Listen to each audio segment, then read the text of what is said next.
Are you ready? Yeah. Are you ready to talk a little Great American Bash 2000? I know you weren't there, but it's awesome to get the insight. Yeah. All right, here we go. Hello and welcome to Taskmaster Talks with Kevin Sullivan. I am your host, JP John Paz. With me, of course, is the star of the show, the former ECW and WCW World Tag Team Champion, one of the greatest minds and bookers ever in the history of the business, the Games Master, the Taskmaster, the Devil himself, Kevin Sullivan. Kevin, how you doing today, sir? I'm doing excellent, JP. How about yourself? Doing very good. But I don't know if you've seen what's going on in wrestling. Cody Rhodes' arm does not look very good. Did you see that? I saw the picture, yeah. Got to give him kudos to go out and performing with that kind of injury. How did he get the injury in the first place? Does anybody know? He said weightlifting. Wow. Now, it was crazy because Meltzer, intimated, and you can't do this. You know, you definitely can't say. He was, intimating steroids, and then when somebody called an ad on it, he's like, oh, no, I'm not saying that. But he goes, oh, that injury is very common with guys that are on steroids. But why did he say that? You know what I mean? So, it's very weird. Slippery slope. Besides a slippery slope, that is, so he puts that out there not knowing goes on steroids, right? Of course, yep. And it happens from wrestling injuries, but it also happens. It doesn't happen because you're taking steroids, unless Dave is an expert on taking steroids. That that most people don't know. It's caused from when you're trying to lift a heavy weight, maybe your grip is off, or maybe the guy spots you wrong and grabs it. It happened to me one time. I was bench pressing and I couldn't get the next rep, and the guy grabbed me from the left side, not in the middle. You know what I mean? Mm-hmm. Yep.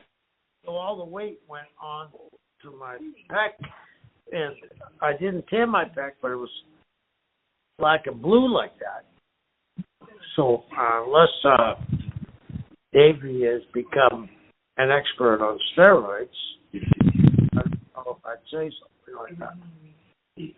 You're right. It's tough to say. Have you ever seen a pack like that though? I know you said you toured, but have you ever seen that discoloration? I mean, it looked really bad. Do you remember when Steiner tore his Scott tore his bicep? Yeah. His arm was as black as coal. That's blood. Yeah. Is that just bruising? No, it's the tear itself where blood rushes in there. That's what I've always heard from doctors. Is it as bad as it looks? It looked very, very bad. It's as bad as it looks. If he didn't tear a tendon, it's bad, but it's not like a tendon tear. You know what I mean? Years ago, I tore my piriformis, which is a muscle that connects the Achilles tendon to your butt. And my leg, back of my leg, my hamstring was very black, and I couldn't walk for about 3 weeks without being on a crutch. So good for him that he fought through it. You know what I mean? And I think this kudos to Cody that he understands that he's got a spot lined up for him, and I think he's showing them that he'll go through anything not to miss an event. And kudos to him. To me, what a great, heroic effort by him to do the match, because everyone said, oh, he's injured, he tore his back off the bone, he's not going to be able to wrestle. And he wrestled, and not only did he wrestle, him and Seth Rollins had a hell of a Hell in a Cell match. I mean, the match was great. that just added to the drama. Like every time Seth Rollins would hit his arm or his chest, the crowd fainted and awed and popped. Right. So, you can't take anything away from Cody. I mean, his dad would have done the same thing, and his brother would have done the same thing. Some of those things where it's like, wow, he probably won't wrestle, and then he wrestles, and then he wrestles a main event, and then he wrestles an awesome match, and then he comes out the next night, and he basically says, I want to keep wrestling, and then they do an injury angle where Seth Rollins takes him out. Is that the smart booking way to go about it? Like, have somebody take him out instead of just like, okay, I'm going to be gone for a while? Like, isn't it great to put somebody over on your way out and do an injury angle? Yeah, especially since Seth has lost 3 times to him already, right? And I think Seth is a fabulous performer. So you give him back to Seth, and it sets up a great angle. You know what I mean? And yep. You can have great finishes now. Anytime they want to give Seth the win back, all you need to do is have Cody beat the crap out of him. They go to the floor. Cody's meant to come back. He puts his back against the post. Cody goes for a dive, moves out of the way, boom. You know what I mean? And you could have the referee stop the match rather than counting Cody out. I like it. Look at you booking on the fly. I like that. You must have done this before, as far as booking. Yeah, I did it a couple of times. Yeah. Like AEW has CM Punk right now. He's injured, but he didn't relinquish the title. They didn't do an injury angle. They made up this whole convoluted story, but it looked like he actually broke his foot on the guardrail jumping out into the stands, and then exacerbated even worse. It looked like Billy Gunn's kids, his 2 sons, looked like they almost dead-weighted him in the match, and that looked like to pop something or snap something or break something. Did you happen to catch CM Punk's injury? No, I didn't. Like I said, I've been on the road. I'm in Florida right now at my daughter's, and I just did a couple of sightings, so I haven't really watched. So Punk hurt himself also? Yep. He's going to be out for a while. I believe it's a broken foot. And that's tough, because how you pivot, how you push off, a lot of your energy when you're wrestling comes from your foot. Do you think they should have done an injury angle? I would have thought so, but the other thing is, are you going to follow Cody's? So it looks like you're being repetitious with them and trying to follow them. Maybe they did the right thing on this one. You know what I mean? Because hypothetically, people are going to see Cody's black and blue arm and chest, right? And then what it is Punk's ankle all black and blue also? Not sure. They didn't have a look. Nobody, because he's wearing his boots still. When it happened, so we never got to look at it. Okay, so I would think that it wouldn't be as hate to use the word impressive or an injury, but as impressive as Cody's. I think they did the right thing, not following it, because it looks like they copied it. You know what I mean? Mm-hmm. I don't think you want that comparison.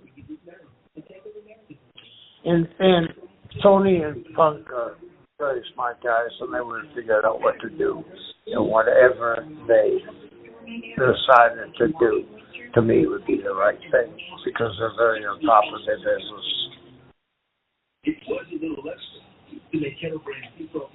With Punk being out and Cody being out, obviously different companies, but is this a really bad thing, or is this a good thing that other guys get to step up? You know what I mean, like injuries in wrestling? It's not a bad thing. It's bad that these guys are hurt when they're really starting to move the needle, right? But it gets people that borderline fans to say, see, I told you, it may be prearranged, but guys really get hurt, and they get hurt bad. You see Cody's arm, you see Punk's ankle. They wouldn't have done it with two guys that are not valuable. You know what I mean? So it brings you a little notoriety to maybe people that don't follow wrestling.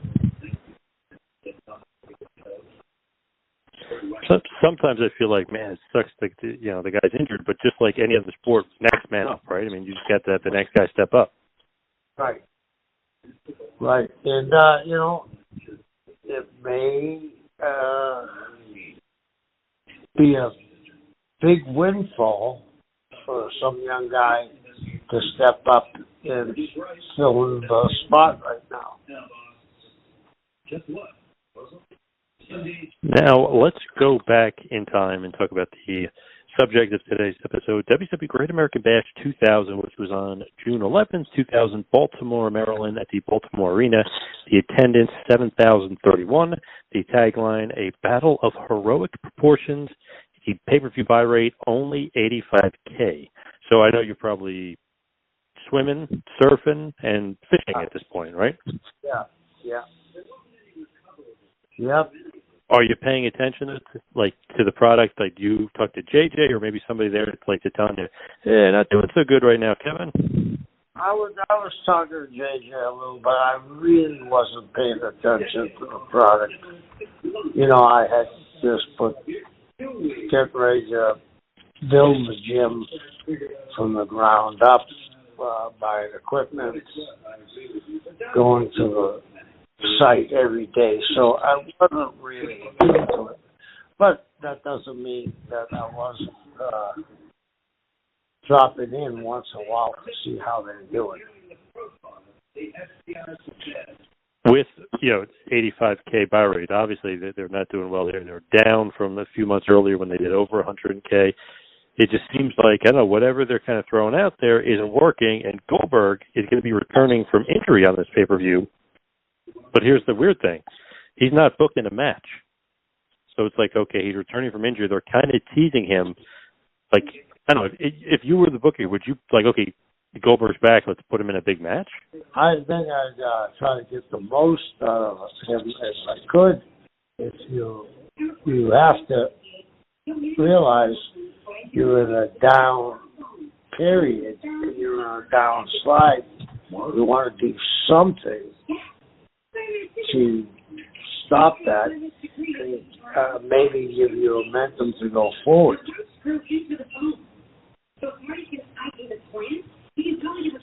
With Goldberg, too, it's like, okay, they're not really saying he's definitely at the show, but they teased him for it. So, I mean, it was weird. Like, throughout the night, they'll be teasing him. That was another thing. It was almost like we'll get to it later. He does end up showing up, but it was like bait and switch. They mentioned that he's going to be on the show, but there's no match. Then they're like, no, he's not going to be here. Like, it was weird. Throughout the show, they didn't give you, like, a dead set thing. Is that, like, the worst thing you could do for booking? Because you're almost, like, setting up the fans or something. Yeah, to me, it's bait and switch. You know what I mean? Where people think something's going to happen and nothing happens. I personally think it's,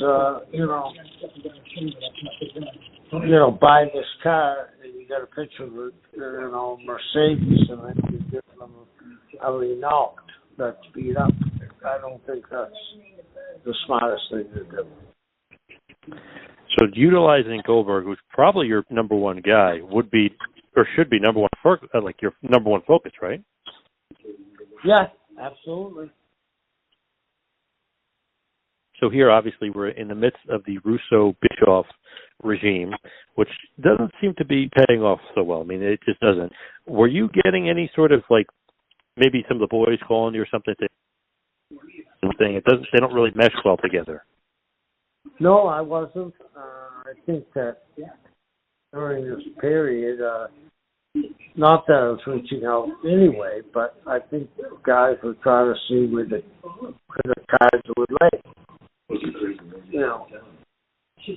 because in a power play like this, you don't want to get caught in the middle where somebody says, "Oh, Kevin told me that somebody called them and this is what they think."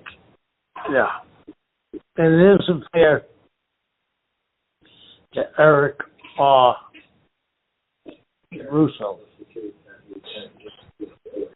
No. It just, to me, it just seems like that it's not working. Maybe they should have caught it sooner, or maybe they didn't want to catch it sooner, but it's just those two just didn't mesh. And you could tell even on the shows, like the shows are all over the place. You know what I mean? Just, I don't know. I feel like, yeah, they should have. It's one or the other. I feel like those two together is just not a good idea. Sometimes people with different philosophies are so separated, it doesn't work. I mean, we know, that Eric turned the wrestling business around with his idea of the NWO. Then we had Goldberg, we had Sting, we had Flair, we brought in Hogan. And these were all signs that are dicks now. No disrespect to Russo, but I'm sure there had to be a little tension with both of them working there because they're both alpha males. No doubt about it, yeah. Like who's in charge, who's not in charge, it just didn't seem like it was a good match. It didn't really, match well didn't really make sense. So as far as like your world champion, I know we always talk about it on the show, like, okay, Roman Reigns right now, 600 plus days as champion. You got to keep the belt on somebody strong. So WCW, when Russo and Bischoff start together up until this month here of June, they have 1, 2, 3, 4, 5, 6, 7, 8, 9, 10 title changes in less than 2 months. Actually, it's exactly 2 months. They have 10 title changes. What do you think about that? I mean, my personal belief is that's horrible. I mean, so everybody's a world champion. There isn't anybody that's the flagship of the company when you have 10 guys that have been the world champion. I don't think it's a smart thing to do.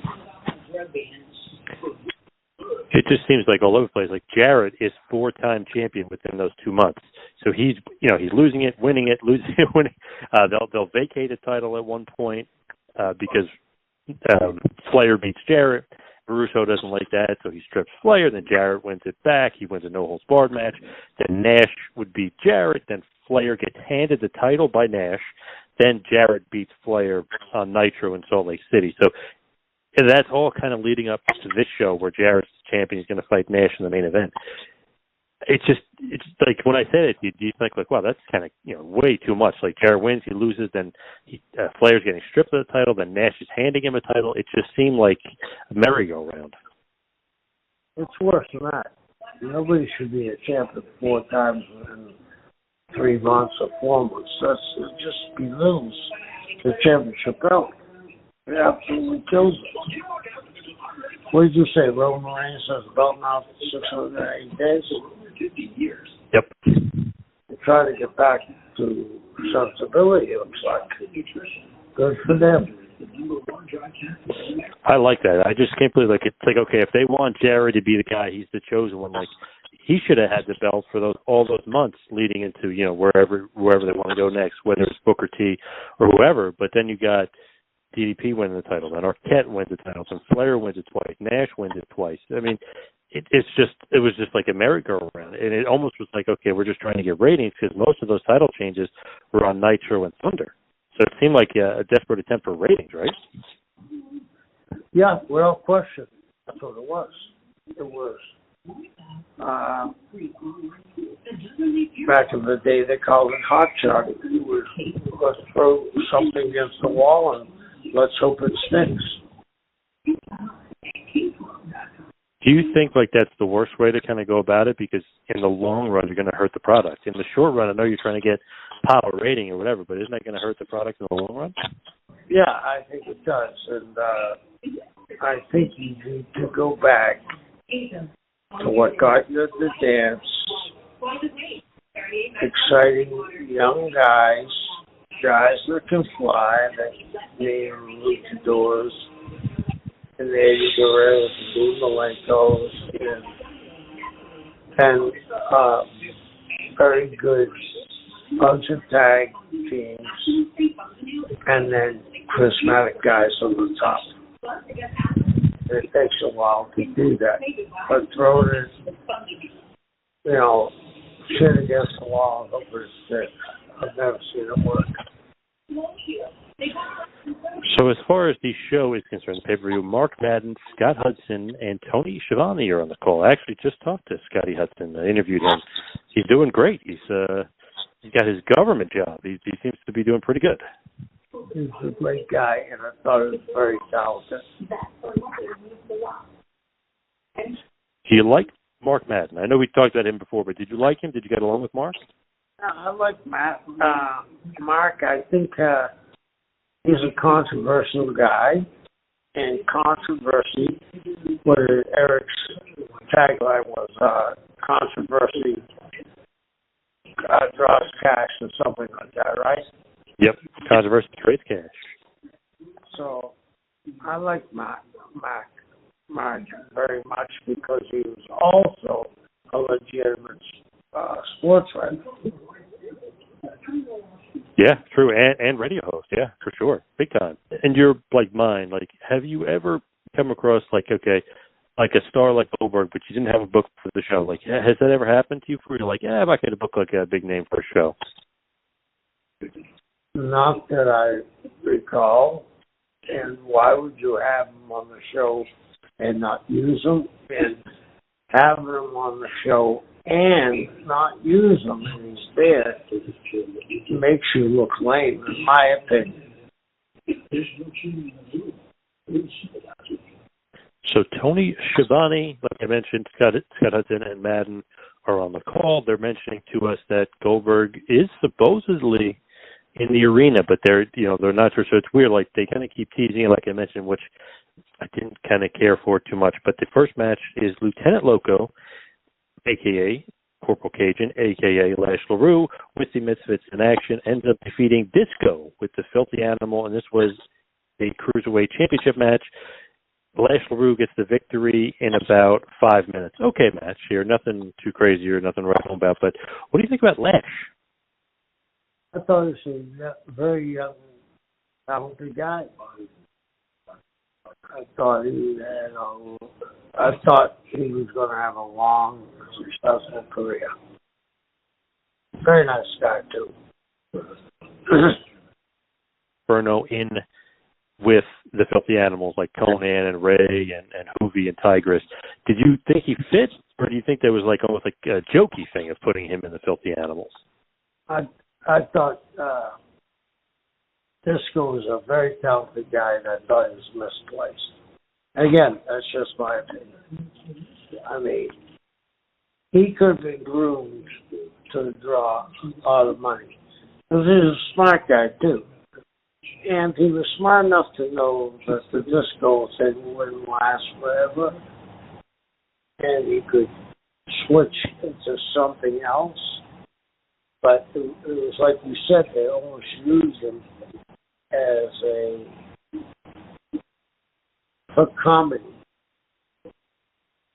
For comic relief, and I wasn't crazy about that.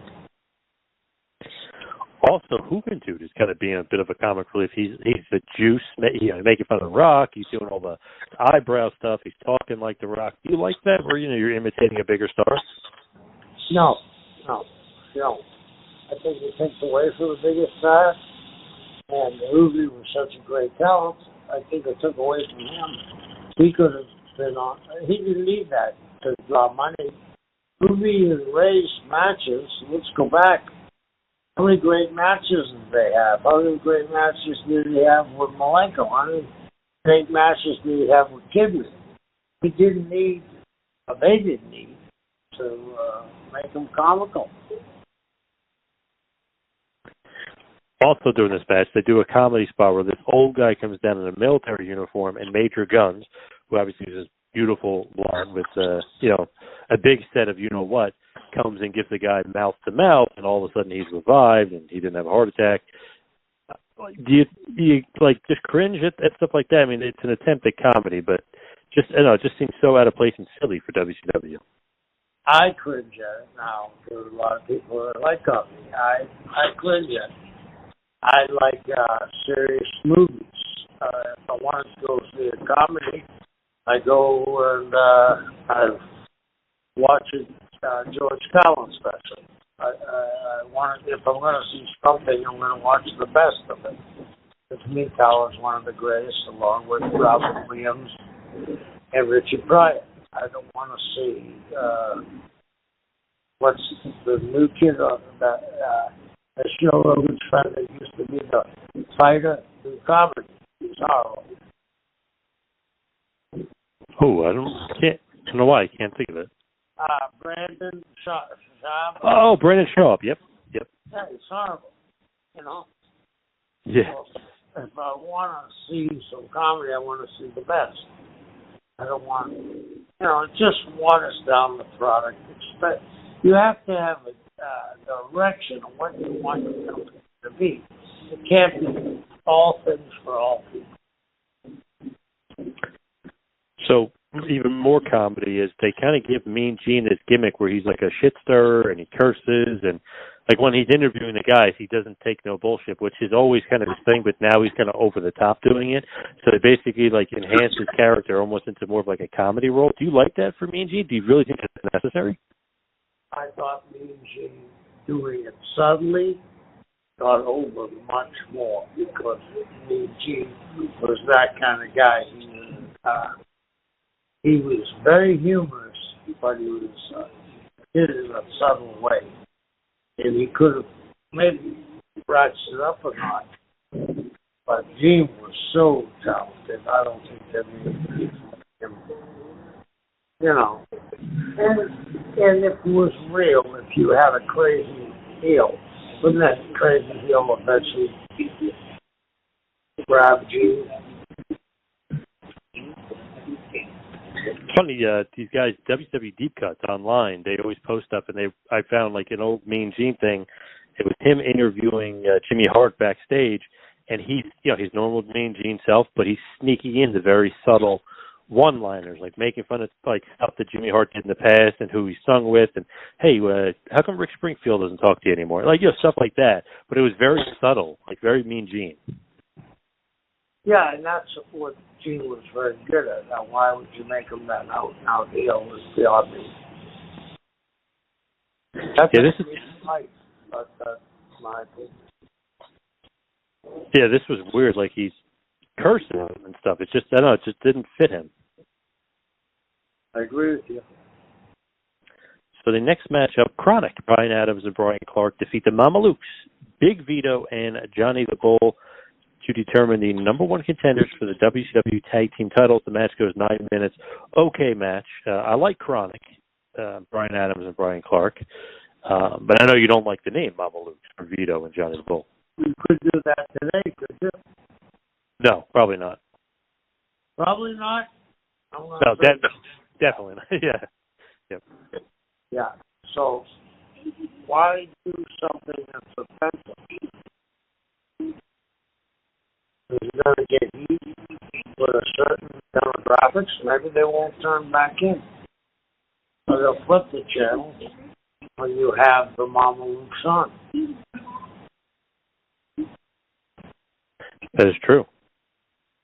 So then we have an ambulance match. Mike Awesome versus DDP, Diamond Dallas Page. Mike Awesome gets the victory here with some help from Chris Kanyon, who turned on DDP and turned heel. Match goes about 10 minutes. Not bad. It was a pretty good match. Obviously, the winner was Mike Awesome putting DDP in the ambulance. Did you ever have big plans for Mike Awesome? I mean, he's getting a big win here over DDP. I mean, that's big time. But I wasn't there when he came in. Were you a fan of him? Like, should he have gotten more? Oh, yeah, I'm a fan of myself in Japan with quite numerous tours, but I was never there when he came in. Right, yeah, right. You're home swimming and hunting and fishing and stuff, yeah. But do you think with him, like the potential was there? Because it seems like, okay, this is 6'5", 6'6", he could fly. Not really talk. He talked a little bit, but he seemed like he had all the tools. Absolutely, but not as the 70s guy. He was a badass, 6'5", Jack LaMax guy that could work and was vicious. I don't know why, unless there was another agenda, which I've mentioned. Maybe they were going for the rope opera program. That was their pilot. Yeah. Speaking of that, then G.I. Bro, a.k.a. Booker T, but doing the G.I. Bro gimmick, he comes down to the ring almost like on a zip line, despite the Owen Hart, remember we talked about this, though, it's the Owen Hart tragedy, happening the year before, but it just seemed like, I don't know, you figured that any wrestling would just not do the theatrics of the zip line and stuff like that after the Owen Hart incident. I can't believe they did it. I can't believe they did it. What do you think about Booker T being G.I. Bro? His old gimmick. Yeah, I think the main thing was very disrespectful to do it because of what happened. No, I just think we don't even have to get into the match. It was just disrespectful himself. Yep. So G.I. Bro, a.k.a. Booker T, defeats Sean Stasiak in a boot camp match. The match is okay. Sean Stasiak, of course, is one half the tag team champions. Okay match. Match goes a little bit long, 14 minutes. It's like, I know he broke into the business as G.I. Bro. They weren't really doing much with Booker T. But what did you I know Chuck Palumbo comes down, tries to cheat, but what do you think about just that? Like, does Booker T really need to go backwards all the way to the beginning of his career and do a silly gimmick? I mean, he's Booker T, for Christ's sake. No, I don't think so. Guy that was one of the most athletic wrestlers of all times. Correct me if you think I'm wrong. One of the most athletic wrestlers of all times, and give him a G.I. Bro gimmick. Tell me, explain that one to me. I really can't. I didn't like it at all. I didn't think I needed it. It's funny, a month later he becomes the world champion. So I don't know if that's the best way to build up the champion, is give him a jokey gimmick. It's not. Look at the guys that are champions. Goldberg, serious. Nash, serious. Fast forward today, Brock. And then you got Roman. I don't see them being G.I. Bros. Definitely not. I mean, kudos for him to just to do it, to pull it off. But man, that's just, to me, bad booking. I didn't like any part of it. I feel like he's Booker T. He was already established as Booker T too. I mean, man, just the best of 7 against Benoit, 10-time tag team champion in Harlem Heat. I mean, he's already so established as Booker T. He doesn't need to go backwards. He's Booker T. Would you change Roman Reigns now to Brother Roman? No. Okay. I'm going to say something I'm probably going to regret. Sometimes when you don't know, you just don't know. Makes sense. I agree. So moving on to the next match, we had a tables match. So we just went from an ambulance match to a boot camp match, and now we have a tables match. So Shane Douglas defeats the Wall in about 8 minutes. He ends up putting the Wall through 3 tables all at once to get the victory here. Nothing crazy or nothing to write home about. But Shane, I guess it's good to get the win on the pay-per-view, but do you think enough's enough with not every match needs to be a gimmick match? Let me ask you this. You were a big wrestling fan at the time. Mm-hmm. How far away from this was from the wrestling you enjoyed? I've said this a few times. Don't you think this is a pilot for a television show? Nobody can go through tables. You've got the most athletic guy in your squad, and you make him a different name after he's had the 10 series of matches with best out of 10 with Benoit, and he's won the title 10 times, tag team champion. Don't you think this is not what they're trying to produce? Don't you think this is maybe another storyline they're trying to produce? Honestly, I feel like it definitely could be, because, and I'll throw this one at you, because there was, Russo did a couple interviews around this time. I know he kind of said he was joking or kind of took him out of context, but he mentioned having no ring needed and no wrestlers needed, meaning that, like, he could have actors and no ring. He said it was kind of taken out of context. He didn't really mean that about the ring, and he was just saying about the wrestlers, they're interchangeable. But to me, I don't know, when you hear no rings, no wrestlers, I mean, and I remember as a fan 20 years ago hearing that, it literally got me nervous, because I'm like, wait a second, no ring.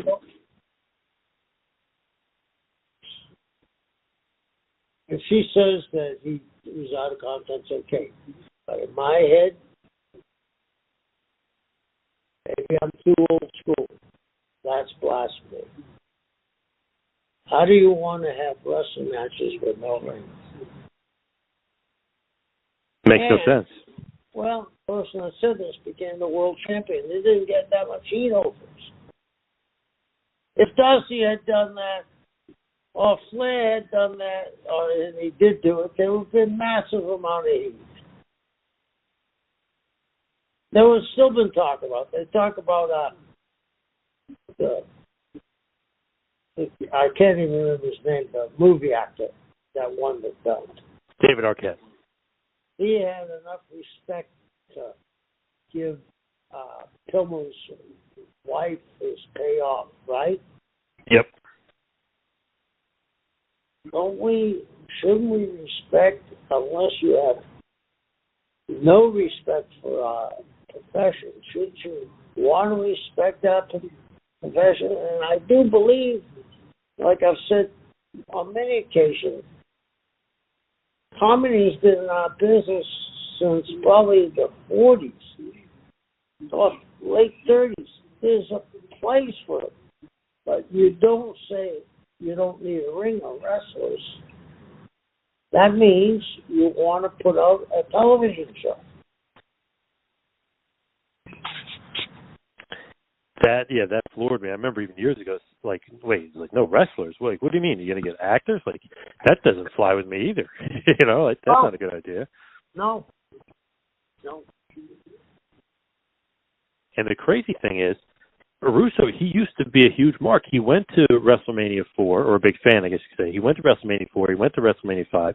He loved Hogan. He said Hogan was kind of the reason why he was a big fan. He was a fan before that, but he maintained a fan because of Hogan. And then he doesn't really book Hogan that way. So it's really weird in some of the stuff he's saying. So he kind of, I think, got out of sorts in WCW for sure as far as booking it. I don't know him that well, to say what you just said, but I do know that if any booker think about this, he had no wrestling experience, unless I don't know something, made himself a world champion. Who was in the match? Goldberg and who? Page and him? And Goldberg speared him out of the cage, so technically you get, technically, I don't care. Yep, I got you. Well, they would have been tarred and feathered back in the day. Yep. And he does have wrestling training. He trained under Johnny Rodz for a little bit, so can't say he doesn't have any, but obviously he's not a trained wrestler per se. Before he won the title, did he ever have a match? No, not that I can remember, unless it was one of those. Oh, no, maybe he had like a handicap match against Rick or something with David, but it was a bullshit match. It wasn't like a real match. Okay, so your first match, you win the world title. That's like Pete Reckemeyer. He fought Floyd Patterson, the first professional fight he ever had. He won the Olympic gold medal, and he came out, fought Floyd Patterson for the title. But he had an amateur background and won the gold medal. I think it was in '56. But winning a world title with never having a match, and I don't care what kind of finish they had. What was he doing in that match? Right. Shouldn't have been in it. Yep. So, moving on, though, the next match, Scott Steiner with Madeja and Shakira defeats Rick Steiner and Tank Abbott in a handicapped Asylum match in about 4 minutes. This one looks really bad. Rick Steiner and Tank Abbott can't get along. They're in that Asylum cage, which is half of a cage, which was they were trying to make Scott Steiner is like this animalistic gimmick where you put the cage down, he destroys everybody. I don't know, I just didn't like it. He retains the actually, he really didn't We're not watching the wrestling. He's the U.S. champion. We're not watching the wrestling card. It's all gimmicks. Yeah, it has nothing to do with wrestling. Hey, maybe he was serious with the no wrestlers, no ring. You know, maybe, you know what I mean? Yeah. Get rid of Flair, bury him in the desert. You know, move on with the next guy. Yeah, why not? I actually believe that it was a pilot for a show. So here we go. The next match, Hollywood Hulk Hogan defeats Billy Kidman. He's in full Hollywood Hogan outfit for this one. He defeats him in about 11 minutes, 30 seconds. Okay, match. Horace Hogan is the referee in this one. Obviously, he tries to cheat for the new blood and help them win, but it doesn't matter because Hulk Hogan gets the win anyway, thank God. I know we've kind of talked about it like a bunch with Hogan and Billy Kidman, but if you just look at them side to side, it's like and I know Horace Hogan's the referee, so he'll cheat. So it's almost like 2-on-1, but it's just Hogan's not losing to Billy Kidman. I mean, let's be serious. Let's go to the poster. Yeah. And I think the world of Billy Kidman. He could have been one of the greatest cruiserweights of all times. And probably was. How much first of all, I always look at things this way. How much is it going to help Billy? And how much is it going to help Hulk? It certainly didn't help Billy because no one believed he was going to beat him and killed Hogan. When I say that, and again, no disrespect for Billy. Is it Randy Savage against Hogan? Not even close. Is it Flair against Hogan? No. Nash? Nope. Goldberg? No. Booker T? Nope. Sting? No. Yes, none of those guys. I mean, go down the line, and that was not Billy's fault. Billy was designed to be on the upper card as a great cruiserweight champion, and with great support and getting a great payday. He wasn't to wrestle Hulk Hogan. And that's just my opinion. Again, like I said, we all have our opinions, but sometimes the reasons, you said I'm smart. It's not that I'm smart. I've seen it all. And I have a very good retentive memory. I know what doesn't work usually, and I know what works usually, but you can't take Billy Kidman and put him against Hulk Hogan. I'm going to tell you how much over Billy Kidman was. Did you say 85,000 buys? Yep. They should have done 30. Kudos to Billy Kidman. Yeah, you got to give it up to Hogan, to me, for doing that feud. I know he said he wouldn't sell it to Flea Mark. He was kind of bashing some of the guys in the back, but he was kind of defending himself because they were saying he was getting older. He's like, every day we're all getting older in the back, brother. He was, defending his spot and kind of being, just blatantly honest about everything. So I can give kudos to the Hulkster for even working and doing this feud with Kidman, because me as a fan, I wasn't buying it for a second that he should even be wrestling him. It just didn't fit. So why did they do it? Was it, again, going back to what I've been saying from the first match, was this a pilot? Bischoff always says that it was like Hogan extending like an olive branch, saying like, all right, I made fun of you. All right, I'll do it. I'll work with you. That's fine. But while Bob doing that, he just became number one contender for the title. So it's like he's doing that and being nice and working with Kidman, but he is getting what he wants at the end. He is that number one contender now. Right. So Hulk and Horace reunite after the match. Then they show Bischoff yelling at security in the back, saying that they're not doing a good enough job securing the arena from Goldberg. So for some reason, Bischoff, storyline-wise, doesn't want the biggest star in the company in the building. Does it make sense?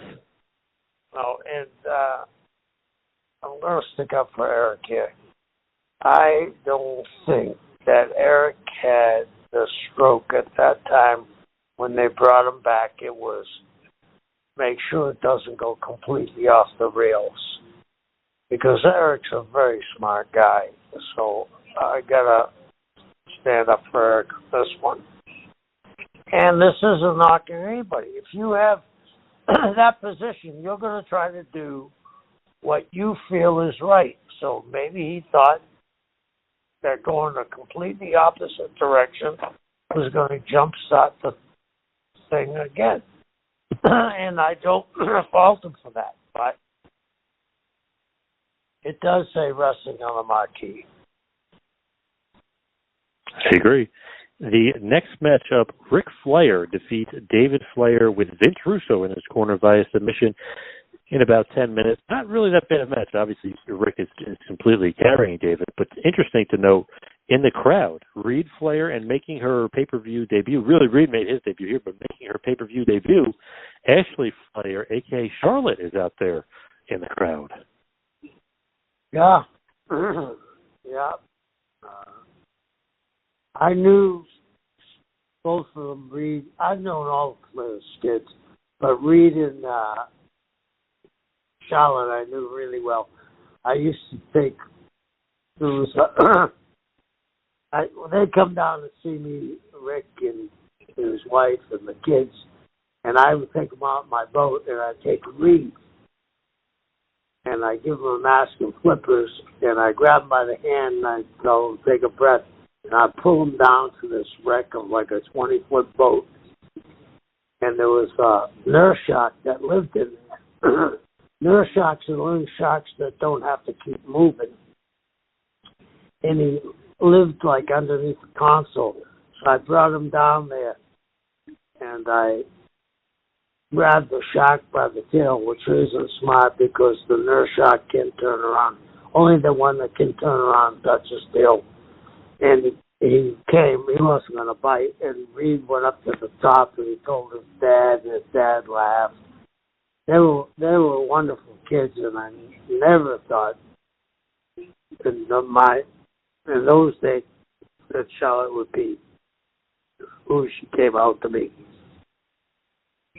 So Reed gets involved in the match, and Ashley, a.k.a. Charlotte, and they beat up Russo to help their dad win the match. Just funny, it's like, wow, that's technically Charlotte Flair's debut was Great American Bash 2000. Right. And now she's one of the biggest stars in wrestling. Yeah. That's great.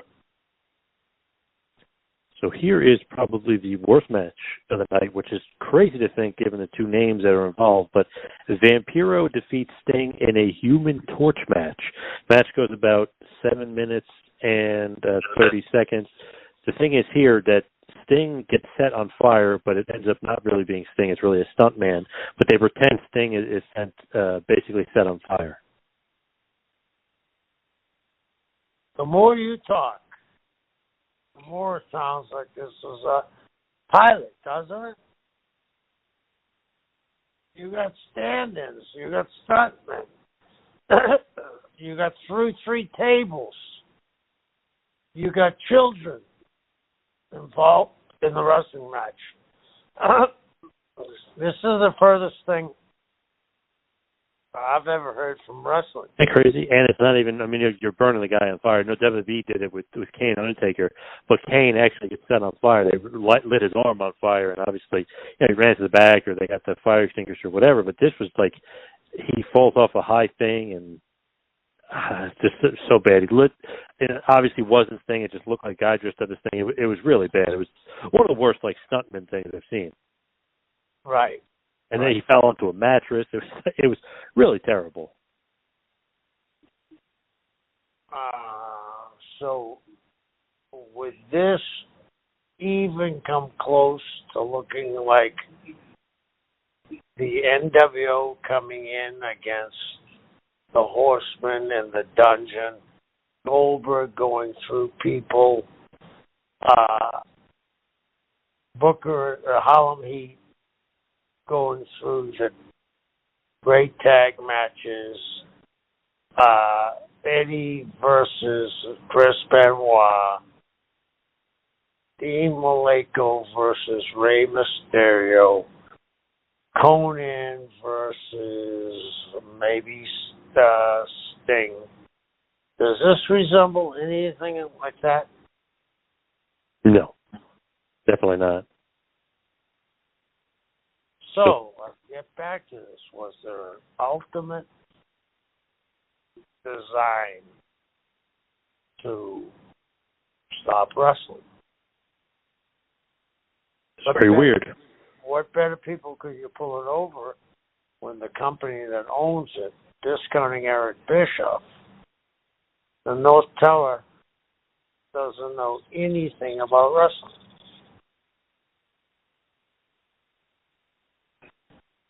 And DDP gets taken out of an ambulance. I know he comes back, so he's out. They take out Sting. He's out for a little bit of time here because he gets burnt alive. Seems like, I don't know, they're kind of doing some silly things with some of these bigger name guys. Yeah. Scott Hudson has a great quote after the Sting Vampiro match. "This is not wrestling anymore," he said. What do you think about that? I think he's right. I think he saw what people on the inside knew there was something else going on. You think that's a work? This isn't wrestling, or you think he's shooting a little bit there? Oh, he's shooting. I remember Arn Anderson called me one time and said, "This isn't even a very bad independent show." Wow, really? Yeah. Double A with the brutal honesty. Yeah. One more time, we go to the back, and the beautiful Pamela Paulchuk is with Eric Bischoff. Bischoff basically saying that there is no surprise tonight. Goldberg is not coming out. Just kind of like poo-pooing the Goldberg thing, which kind of makes you got to wonder what's going on here with Goldberg. We're about to find out here as the main event of the evening hits. Jeff Jarrett defeats Kevin Nash to retain the WWE World Heavyweight Championship. Match goes 17 minutes. Okay match, I guess. It wasn't bad, but it wasn't really that good either. The guest referee, the special guest enforcer, was Ernest the Cat Miller as well. So a lot of other stuff going on, a lot of chicanery going on, but there's all this interference and other stuff going on during the match. So then Goldberg shows up. He finally hits the ring. We were waiting for him all night. He was able to get there, and then boom, typical Russo fashion, as you could say. He swerved everybody. He hits Kevin Nash with the spear. He helps Jeff Jarrett get the victory. And now, for whatever reason, Goldberg has joined the New Blood, and he's celebrating with Jarrett, Bischoff, and Russo as Jeff Jarrett retains the title. And really, post-match, is Goldberg posing with Bischoff and Russo to end the show. So they just turned Goldberg heel on his big return. Do you turn your biggest babyface heel with no build-up? Hell no. Hey, so again, I'm repeating myself to nausea. Is this a pilot for a different show? Now, turning Goldberg heel, even then, I just like, wow, that's a big mistake. That doesn't make sense. First of all, why would he turn heel? Like, why would he join those guys? What does he care about Jarrett retaining the title for? You could say he didn't really like Nash, but did he really need to turn heel and help Jarrett win to do it? There was just so many things I didn't really care for. But do you like Goldberg just in general as a heel? Just doesn't seem to fit him. No. I told you a story before. I'm in Washington, D.C. the day of a pay-per-view, and the Washington Post, an editorial by one of the head rabbis in this country. It was a half-page editorial in the Post, one of the top newspapers in our country. The rabbi talked about how important Bill Goldberg was to the Jewish community. Not since Sandy Koufax. Think of who we talked about. The youngest guy ever put in the Hall of Fame. Correct? 31. Yep. Didn't pitch on the holiest day of the Jewish year. He's putting him over that he said he is the David against Goliath, that people should go to see Goldberg. And you turn him heel for no reason? I'm sure that I know he didn't, but if I was the rabbi, I would have wrote a retraction.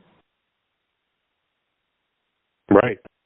It just seemed like, I don't know, it seemed like out of place, odd. It like literally was kind of like typical Russo fashion. For the swerve, because people didn't see it coming, for shock value, they just did it without any real like end game to it and without it really serving a purpose. Exactly.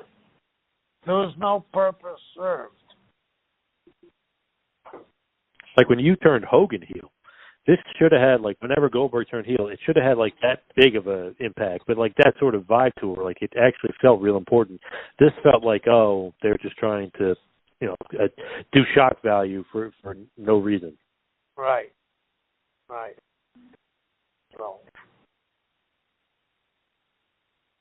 Well, what do you give the show? I don't know. I probably have to give it a thumbs down. No real match like stood out to me like that it was that great. It's funny, like the last month, the Slamboree, they at least had good matches, despite it being like not well booked. But this was like the matches weren't really that good, the booking wasn't really that good, and the Goldberg heel turn I just didn't like at all. As I'm giving you the results and everything, what did you think of the show? I didn't see the show, but I'm gonna follow it. And Arn Anderson said it's a 2-thumb stinker. Oh, nice. I like that, yeah. And it just seemed like Goldberg heel turn, the fans weren't digging it either. I mean, they weren't really ready to boo him. No. Big mistake. Yeah. So let's head towards the plugs. You can follow me on Twitter and Instagram at 2Man Power Trip. Check out the website, tmptempire.com. And, of course, you can follow Kevin on Instagram at Taskmaster Talks. And go to Pro Wrestling Tees, ProWrestlingTees.com, and visit the Kevin Sullivan store. Kevin, what else you got going on? Well, I'll be at RiverCon this weekend in Jacksonville. Please come and say hello to me. This weekend I was at David Penz's podcast signings, and I had friends come up and told me that JP, they loved our show. So nice, like that. Yep. There for listening. We'll see you right back here next week for a little Taskmaster Talks